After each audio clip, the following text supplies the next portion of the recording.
É com alegria que nos encontramos mais uma vez, que estamos reunidos pela graça de Deus, também gratos ao Senhor por todas as vitórias que nós conseguimos na semana que passou e esperançosos na graça de Deus por esta semana que inicia, por todos os desafios talvez que vinhamos a passar e os desconhecemos, mas aquilo que nós conhecemos é o poder de Deus e Ele, seja em que circunstância for na nossa vida, seja um desafio no casamento, na educação dos filhos, a tratar dos nossos pais ou de algum membro da família, nós agradecemos ao Senhor o conhecimento que temos da Sua Palavra e por isso nós estamos aqui para a Sua Palavra ser uma vez mais lida, compreendida e pela graça de Deus aplicada na nossa vida.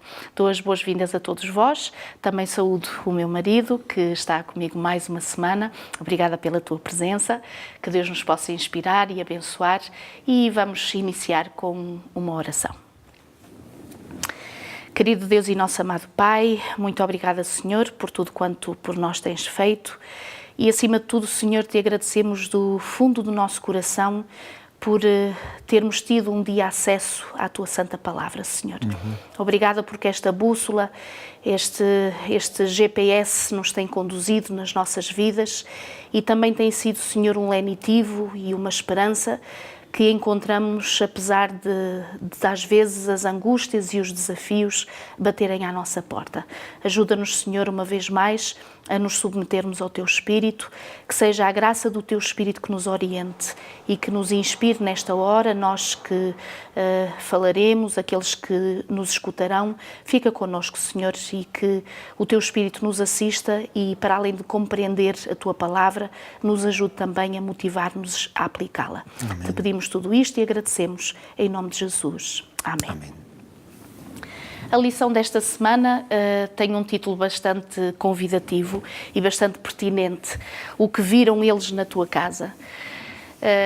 E leva-nos a uma história que nós poderemos encontrar no Antigo Testamento de Ezequias, que era um homem que, passou por aquilo que nós, creio que foi semana passada ou na outra semana, já não me recordo, falávamos sobre a perda da saúde e este senhor perdeu a sua saúde, portanto, aliás, ele teve uma orientação da parte de Deus e isto para mim é algo nem sei muito bem como é que nós lidaríamos ou geríamos a nossa vida se tivéssemos uma orientação da parte de Deus tão direta quanto esta, quando, por exemplo, em Isaías, no capítulo 38, que é onde encontramos aqui esta história, portanto, este Ezequias adoeceu de uma enfermidade mortal, portanto, não havia solução para a doença que ele tinha, e o Senhor diz-lhe algo, logo aqui no versículo 1 do capítulo 38, põe em ordem a tua casa, porque morrerás e não viverás.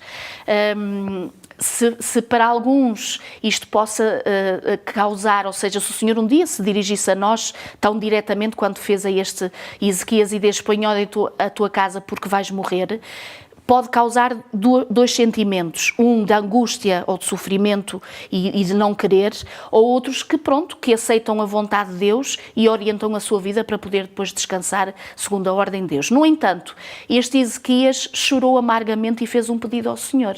O que é que nós encontramos na história? É verdade, Milu. Bom, em primeiro lugar, esta informação que Deus faz chegar a este rei Ezequias, que era um rei justo, Exato, que tinha andado nos caminhos do Senhor, depois vai ter uma falha, já vamos falar sobre isso, mas Deus faz-lhe chegar esta mensagem através do profeta Isaías que ele ponha em ordem a sua casa porque iria morrer. Bom, eu creio que esta é uma mensagem que Deus dirige a cada um de nós, porque conforme o sábio Salomão diz em Eclesiastes 9:5, os vivos sabem que hão de morrer. é verdade. Portanto, não sabemos quando, e porque não sabemos quando, devemos estar sempre preparados. E, portanto, a nossa casa deve estar sempre em ordem, a nossa vida deve estar sempre em ordem, porque não sabemos quando é que chega o dia em que termina a nossa peregrinação nesta terra. E isto não nos deve criar angústia alguma, porque se nós estamos verdadeiramente com o Senhor, não devemos estar em angústia. Porque quando nós estamos no Senhor, sabemos que a morte é apenas um sono temporário. Exato. Exato. Porque depois desse sono temporário seguir-se-á a ressurreição gloriosa, a ressurreição da vida, Exato. como Jesus lhe chamou em João 5:28, e essa ressurreição da vida abrirá as portas diante de nós à eternidade, a uma vida eterna. Portanto, agora, o que é certo é que este rei não estava seguramente preparado, digamos, para terminar a sua vida nesta terra. Então ele diz aqui, portanto, que ele faz a oração. Orou, portanto ele chorou, diz aqui, e chorou Ezequias muitíssimo, não apenas chorou, mas chorou muitíssimo. Então veio a palavra do Senhor a Isaías novamente e dizendo, vai e diz a Ezequias, assim diz o Senhor, o Deus de Davi, teu pai, ouvi a tua oração e vi as tuas lágrimas. Isto é um sinal de que o Senhor também ouve as nossas orações e vê as nossas lágrimas. Eis que acrescentarei aos teus dias 15 anos. Bom, provavelmente nesta oração que Ezequias fez, ele pediu mais tempo de vida. Pois bem, a história destes 15 anos de vida extra que Ezequias viveu não foram os mais positivos, porque foram nestes 15 anos que ele teve um filho, nomeadamente Manassés, Exato. e Manassés foi dos reis mais ímpios que existiu na nação de Judá. Aliás, a Bíblia diz que Manassés pecou imenso, ele foi um rei durante 55 anos, foi muito tempo. Mas voltando ao caso de Ezequias, Ezequias, entretanto, é curado e as notícias da cura dele chegaram inclusivamente a Babilónia. Exatamente. Imagina onde as notícias vão chegar. Aliás, e não é para menos, porque se hoje em dia nós soubéssemos alguém que tem uma doença terminal e que da parte de Deus recebe uma orientação a dizer que tem mais 15 anos de vida, também nos surpreenderia como neste tempo, não é? E quiseram conhecer Ezequias, quiseram conhecer este homem que foi abençoado por Deus. Mas é que aqui o texto em Isaías 39:1 diz, naquele tempo enviou Merodach Baladã, filho de Baladão, o rei de Babilónia, cartas e um presente a Ezequias, porque tinha ouvido dizer que havia estado doente e que já tinha convalescido. Exato. Portanto, seguramente foi a admiração, não é, por aquilo que aconteceu. Aliás, há uma outra indicação de que os babilónios terão ficado muito curiosos, porque houve um fenómeno. Os babilónios eram observadores atentos dos astros. Exatamente. Aliás, foi na antiga Babilónia que se iniciou, podemos dizer, a astronomia, só que a astronomia naquele tempo estava interligada com a astrologia. A astronomia tem um caráter científico, a astrologia não, é puro misticismo. Sim. Mas os babilónios misturavam tudo, portanto, a observação física e, portanto, factual com o misticismo. E eles já perceberam-se que houve esta mudança, portanto, como diz aqui em Isaías 38:8, eis que farei que a sombra dos graus, que passou com o sol pelos graus do relógio de Acás, volte 10 graus atrás. Exato. Eles, como observadores astronómicos, aperceberam-se disso.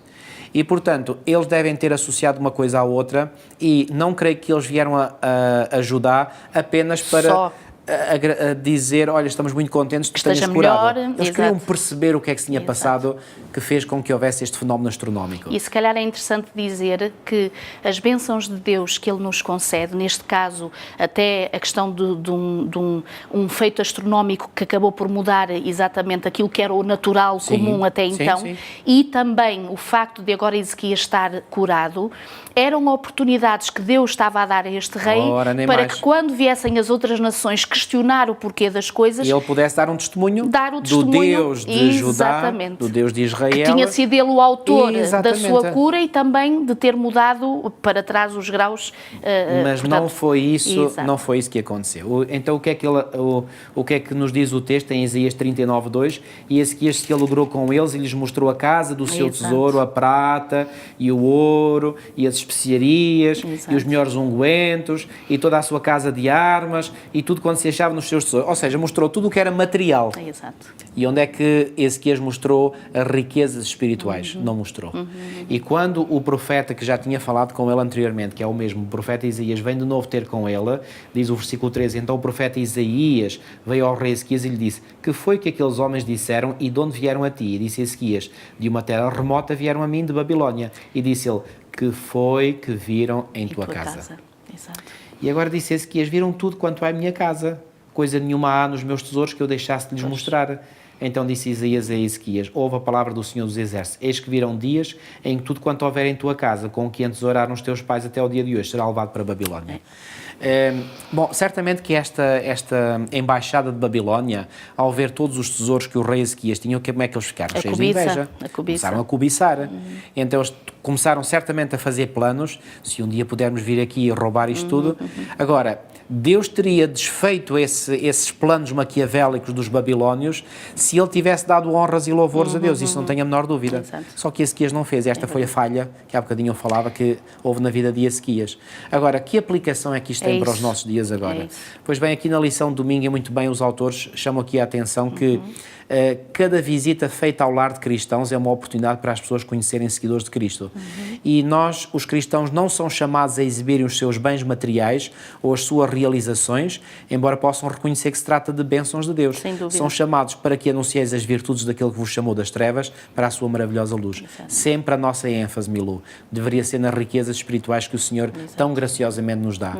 E quão facilmente nós podemos cair neste erro em que Ezequias caiu. Portanto, isto é uma lição muito importante para nós, de que aquilo que nós temos que transmitir, aquilo que temos que mostrar não é as nossas mobílias, não é a nossa linda casa, ou seja ela como for, não é nada do que exista na nossa casa em termos materiais, é mostrar aquilo que nós somos, e somos não por nosso mérito pessoal, mas unicamente pela graça e pelo poder do Senhor. É verdade que, mesmo como famílias cristãs, hoje, e numa cultura e numa sociedade em que nós estamos, em que os valores e a importância, vamos dizer assim, das famílias ou dos chefes de família passam, dizem eles, pelas conquistas materiais, ou pelas viagens que fazemos, ou pelas marcas das roupas que usamos.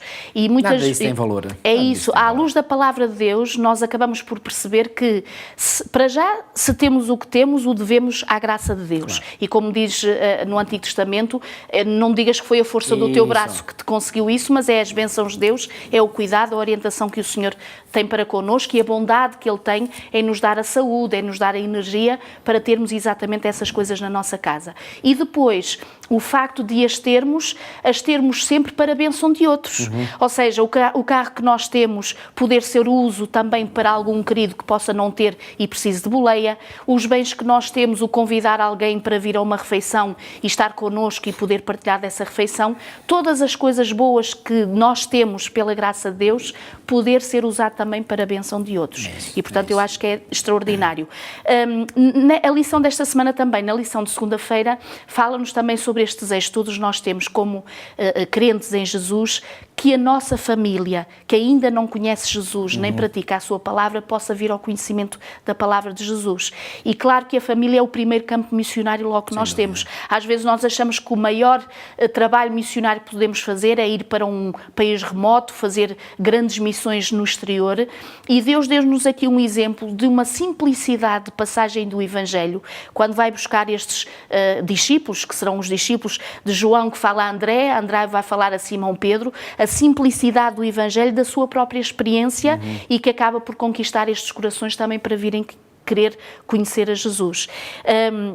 É interessante que, com certeza que este desejo de partilharmos a palavra de Deus tem que começar dentro da nossa própria casa. Se na nossa casa estamos felizes e contamos as bênçãos que Deus nos tem dado, se partilhamos-las com os nossos filhos, se fazemos disso o culto da família, se partilhamos esses eventos, espontaneamente e naturalmente nós poderemos falar dessas coisas também a todos os que estão à nossa volta. E creio que é algo de interessante. Nós nunca podemos partilhar aquilo que não temos. Ora bem. Só podemos dar aquilo que temos. Ora bem.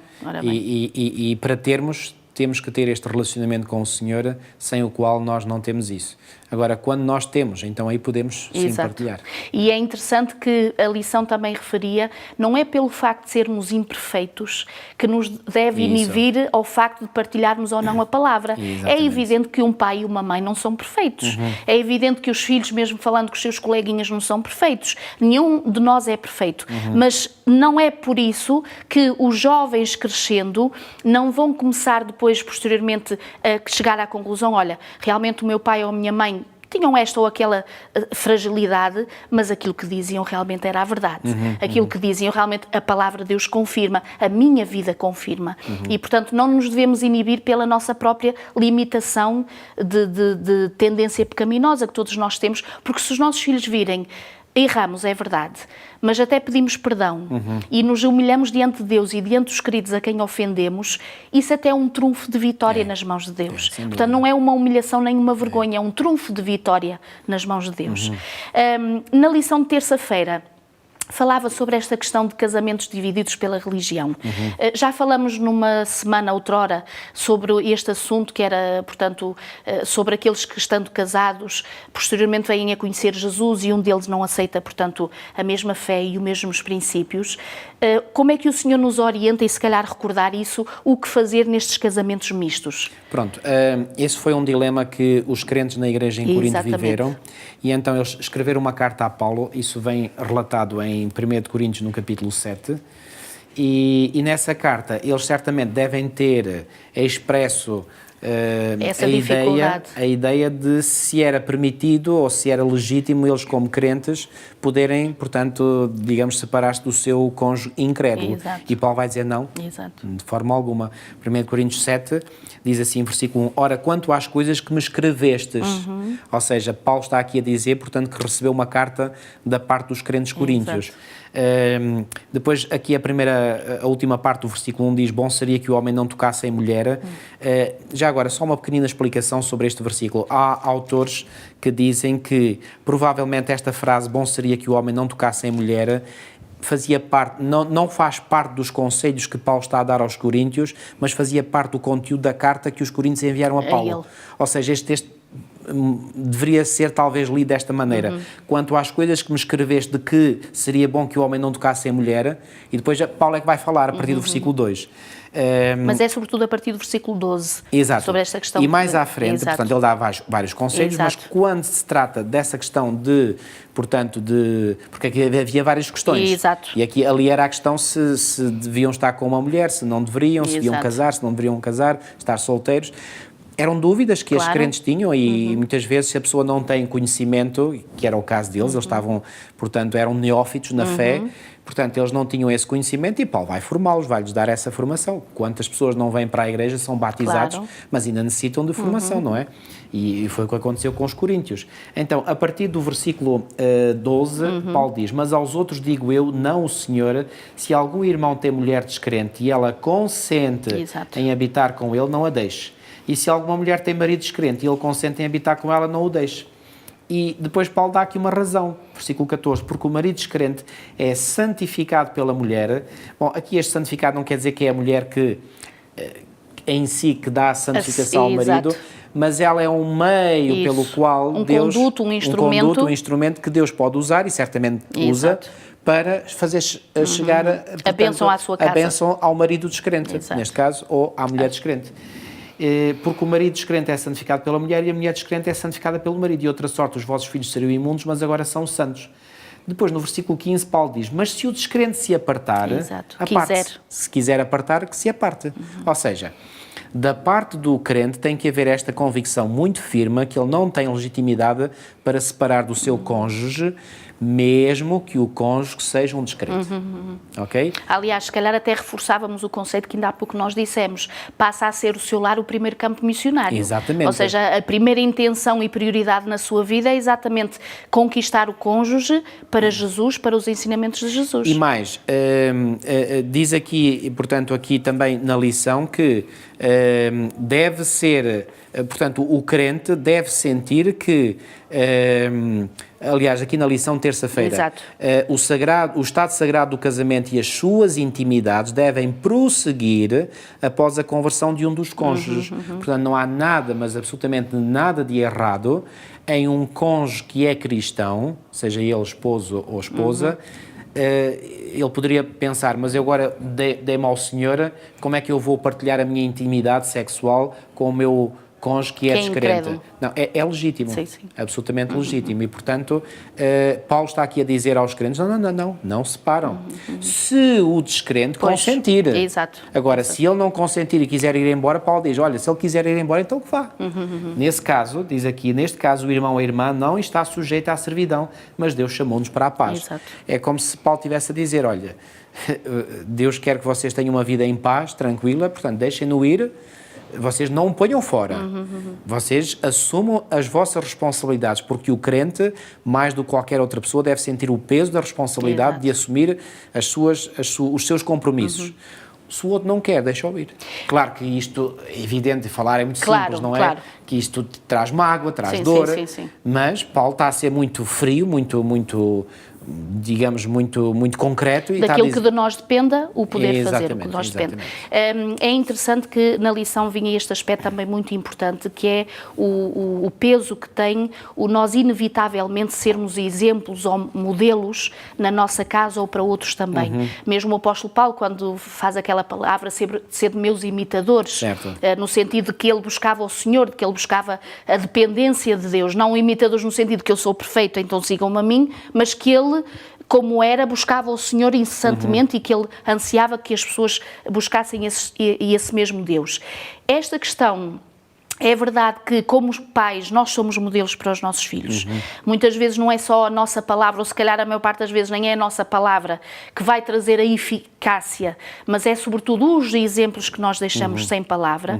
Mas é também interessante que a lição traz-nos este tempero, este equilíbrio de dizer, mas cuidado, o coração é enganoso e desesperadamente corrupto. Ou seja, é verdade que há homens e mulheres que nós olhamos e dizemos, olha, estes valores e aquela postura é bom de seguir, porque são coisas corretas à luz da palavra de Deus, mas nunca colocarmos as pessoas num pedestal ao ponto de acharmos que nunca falharão.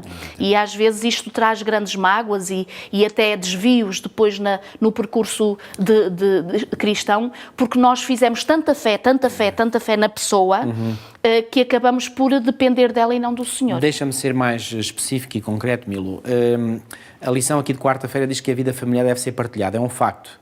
No entanto, esta chamada de atenção para a nossa natureza humana pecaminosa está muito bem colocada, porque eu já conheci casos de, por exemplo, casais que se tornaram muito amigos e depois a coisa correu mal. Portanto, muito cuidado. Ou seja, há limites.